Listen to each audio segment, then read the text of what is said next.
Ողջույն, քանի որ շուտով մեծ պահքի ծեսն է, այսօր պատրաստել եմ միջինքի բաղարջ։ Դե ինչ, եկեք ցույց տամ պատրաստման եղանակը։ Իրար ենք միացնում ջուրը, մեղրը, բուսայուղը,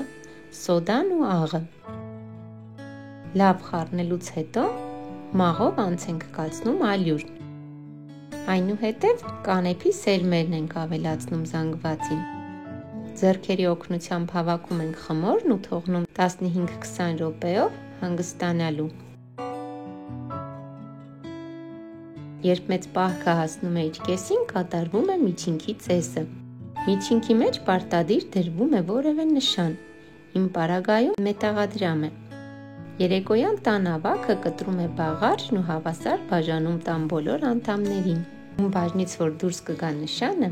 այդ տարվա ընթացքում նա հաջողություններ կունենա։ Միջինքը ձևավորում ենք մեր նախասիրությամբ, երեսին մեղր ենք պատում